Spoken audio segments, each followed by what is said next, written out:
మాజీ న్యాయమూర్తిగా ఇప్పుడు జరుగుతున్నటువంటి సంఘటనల మీద ఏ విధంగా న్యాయపరమైన చర్యలు తీసుకుంటే బాగుంటుందంటారు?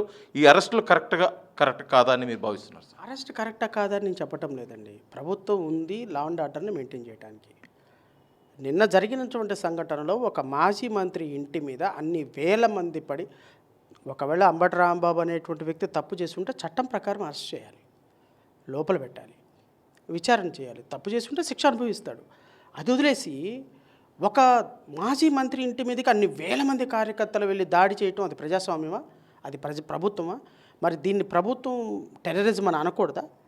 ఇలాంటి సంఘటనలు జరుగుతుంటే ప్రజలకి లా అండ్ ఆర్డర్ మీద ఏం నమ్మకం కలుగుతుంది? ఇది తప్ప రైటా అని ఆలోచించుకోవాల్సింది ముఖ్యమంత్రి, ఉప ముఖ్యమంత్రి, ప్రభుత్వ అధికారులు. రేపొద్దున ప్రజలు అసెస్ చేస్తారు. మీరు చేసింది తప్ప రైటా?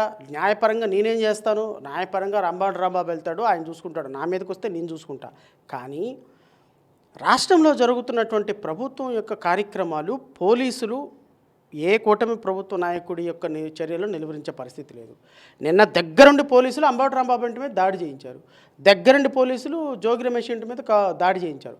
ఇప్పుడు నేను జోగి రమేష్ని సపోర్ట్ చేయడానికో అంబటి రాంబాబుని సపోర్ట్ చేయడానికి లేను. కానీ ప్రభుత్వం వాళ్ళ కార్యకర్తలు ఈ విధంగా చేస్తుంటే ప్రభుత్వం పోలీసులు